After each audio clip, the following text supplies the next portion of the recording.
சிறு வயசுலயே கல்யாணம் முடிச்சிட்டிங்கன்னா ஒரு குறை கிடையாது.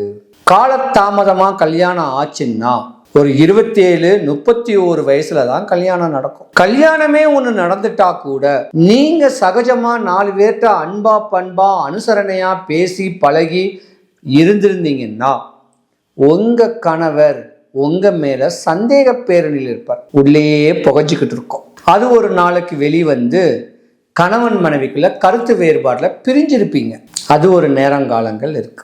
இப்படி ஒரு தருணத்துல இருக்கும்போது 35 வயசு ஆகும்போது மாமனாருக்கு கண்டமா இருக்கலாம், இல்ல உங்க அப்பாக்கு கண்டங்கள் வரலாம். 35 வயசு மீன ராசிக்கு ஆகும்போது 35 வயசுக்கு மேல ஒரு 10 வருஷம் கவனமா இருக்கணும். அன்பு ஒண்ணுக்குத்தான் அடிபணிஞ்சு இருப்பீங்க. கோபத்துக்கு யாருக்கும் முன் உதாரணமாவே இருக்க மாட்டீங்க. பாசம் அதிகமா இருக்கும். நாட்டு மக்கள் மேல பாசம் இருக்கும். உங்களை நீங்க கேர் பண்ண மாட்டீங்க.